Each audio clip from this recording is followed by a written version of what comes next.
So yesterday, the world celebrated National Grief Day. And as I sat with it, as I thought about it, one of my fellow coaches actually posted it yesterday. I thought, wow, it felt very timely for me. Uh, Today is the birthday of someone that I lost when I think I was maybe 22 at the time.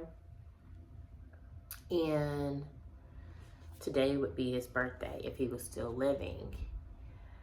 Uh, but I guess what I was really contemplating or remembering, reflecting on, is how I really got through that tough season. Many times when people think of grief, they think of death. But divorce is also a form of grief.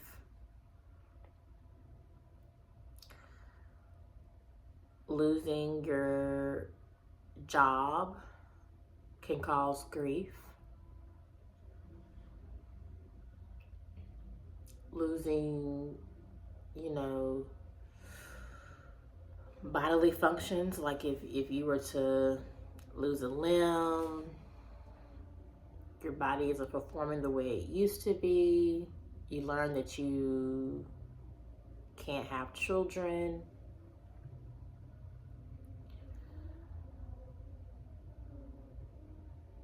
Grief is more than just death. And I found a good definition of it here in this book, and it says, grief is the conflicting group of human emotions caused by an end to or change in a familiar pattern of behavior. And you could even grieve when you relocate to somewhere new, because even though you wanted that change, nothing is still the same. Your friends, your comfortable job you had, all that stuff is now gone. Everything's changed around you. But what I really want to come on anyway is discuss, how to navigate, or some of the things that worked for me during that time frame.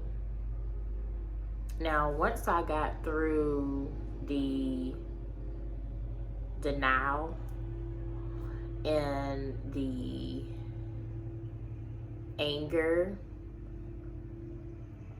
and I decided to accept that this person was not coming back, that it was indeed true, I set off on my journey to start my healing process once I accepted the facts. And so for me, and I jotted some things down.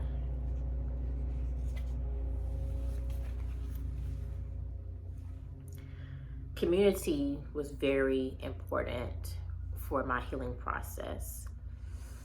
I didn't know it at that time because I was so young, but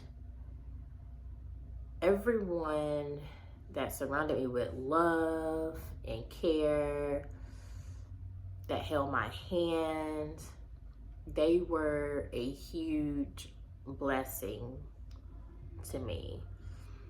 I can remember my friend at the time is the one that helped me and went with me to view his body once it was confirmed, and you know, that it was true that he had passed.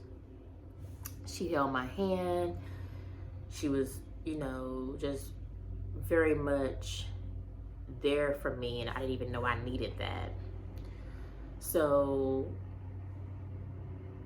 community is so important when you are grieving. I know a lot of times people want to isolate and they want to be left alone, but having people there for you that are willing to be there, to just be, was very helpful for me as I navigated that new time frame in my life. Being around his family was very good for me. Sleeping in his bed was very good for me. I used to smell his clothes. My work friends were very supportive. That was very good for me as well. So community, I would say, was the number one thing that really, really got me through. Number two was talking about him. Talking about the good things about him and talking about my feelings about it. I remember Miss Sharon, shout out to her. She was amazing at work. She was like a work mother. But she was very, very patient with me, very loving with me. I got a tattoo of him on my back, and I remember she would just ask me, did I want to talk about it? And she would just really just listen to me and check in with me. And she even got me, I think, a Bible at that time to try to help navigate me because I was so young and keep me on the right track. So be open to talking. I know there are support groups out there, but also if you have friends, family, co-workers, neighbors, people that are willing to lend an ear, to hold your hand,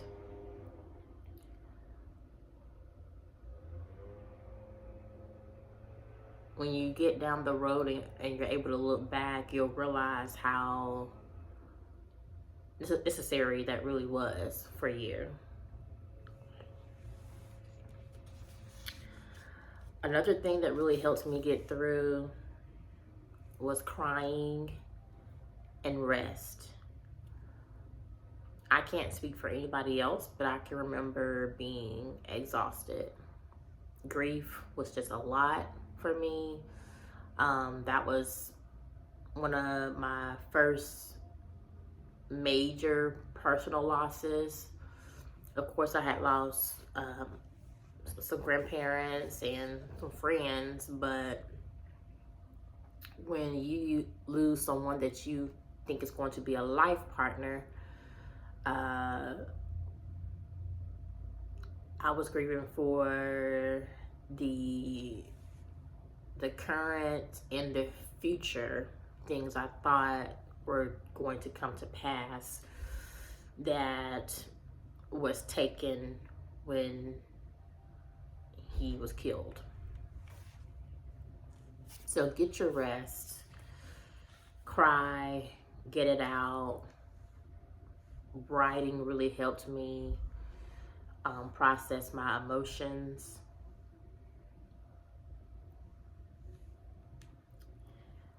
I did a lot of goal setting that helped me as well, so I could continue to take steps and not get stuck where I was.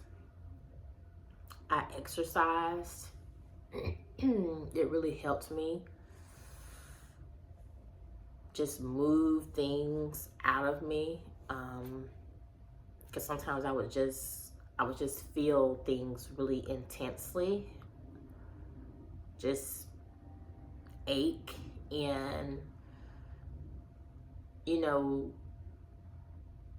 heartbreak, when they can give you a medicine for headaches, but when you're in that kind of grief and you're heartbroken, there's no Tylenol or aspirin you can take. You just have to take it one step at a time and focus on being the best person you can be. Focus on God, on your spirituality, and praying that you can get to the other side of it, because it is challenging. Some days were better than other days, and you live the life that you believe that they would want you to lead to live.